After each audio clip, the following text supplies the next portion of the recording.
In this lecture, we're going to be taking a look at the ideal DC to DC converter. So in simple terms, a DC to DC converter is a device that takes electrical energy in the form of direct current and outputs it in direct current form as well. However, the magnitude of the input voltage is going to be different than the magnitude of the output voltage. So in other words, this is a device that takes an input voltage and either steps it up or down depending on the application. So let's go ahead and draw the symbol for this device. So you would have a input voltage Vn, and you would feed that into some device.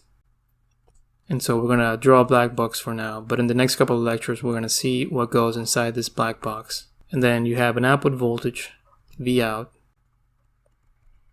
and let's also define the input current In and the output current Iout. And so again, the input voltage is going to be a DC voltage, so we're going to go ahead and draw the symbol for DC voltage here at the input.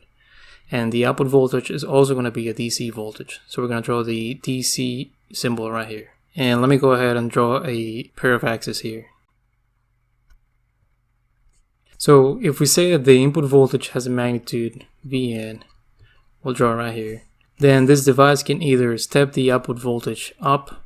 So we can say that the output voltage can either be here, and let's call it Vout 1, or it can be lower. So we can say that the output voltage could either be here as well. So in other words, the output voltage can be higher or lower than the input voltage. So if we have a DC voltage on the input that looks like this, then ideally we would want the output voltage to be also a perfect DC voltage.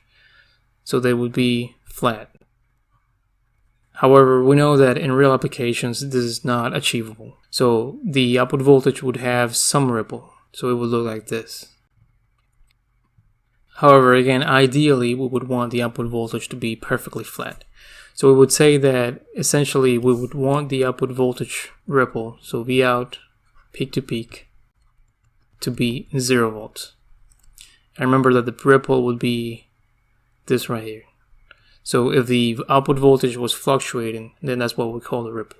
So we want that to be 0. Essentially, the output voltage is perfectly flat. Now remember that this device converts the input voltage to a higher or lower output voltage. However, it doesn't generate any power inside of it. It's just changing the magnitude of the voltage. So another word to write that down would be to say that the input power, Pn, is going to be equal to the output power. And also remember that the power in a DC circuit is equal to I times V. So then if we draw the output currents, let me draw another axis here.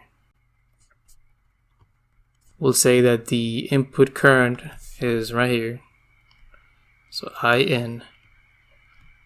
And again, a DC current, so perfectly flat. Then the output currents would be here, Iout, and here, Iout.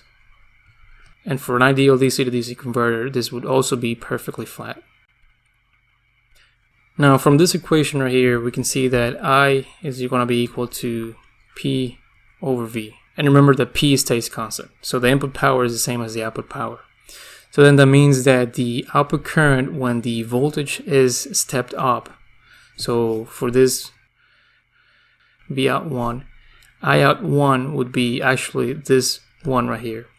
So if we step the voltage up, then the current must be going down, because again the power is constant. And so we'll say that Iout 2 would be this one right here. And again, also for an ideal DC to DC converter, the output current ripple, so Iout peak to peak, is going to be 0 amps. In other words, the output current is going to be perfectly flat. Okay, so now that we've looked at what an ideal DC to DC converter looks like, let's go ahead and take a look at practical circuits.